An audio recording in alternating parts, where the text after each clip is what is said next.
Ils ressemblent à s'y méprendre aux talibans et pourtant, ils font partie de leur pire ennemi. Même allure, même brutalité dans les combats.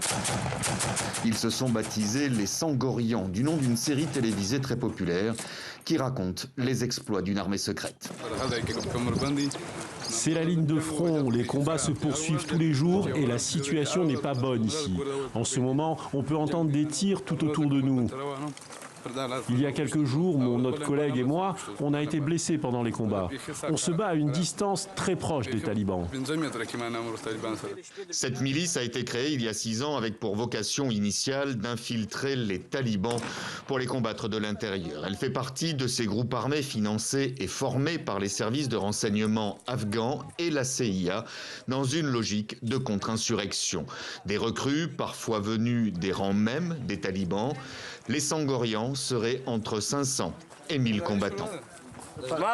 J'ai 25 miliciens et plus de 100 villageois qui se battent avec moi contre les talibans. La plupart de mes proches ont des armes dans leur maison. La nuit, ils me soutiennent et le jour, ils vont à leur travail. Tous les villageois me soutiennent toujours.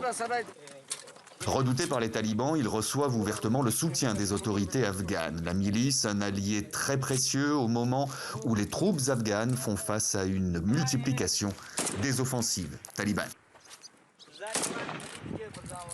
Les Sangorians contribuent à la sécurité de la province d'Helmand.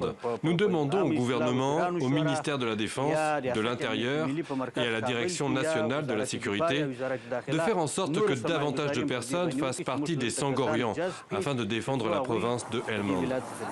Une milice, comme tant d'autres en Afghanistan, opérant en toute impunité et accusée par plusieurs organisations non gouvernementales d'atrocités pouvant aller jusqu'au crime de guerre.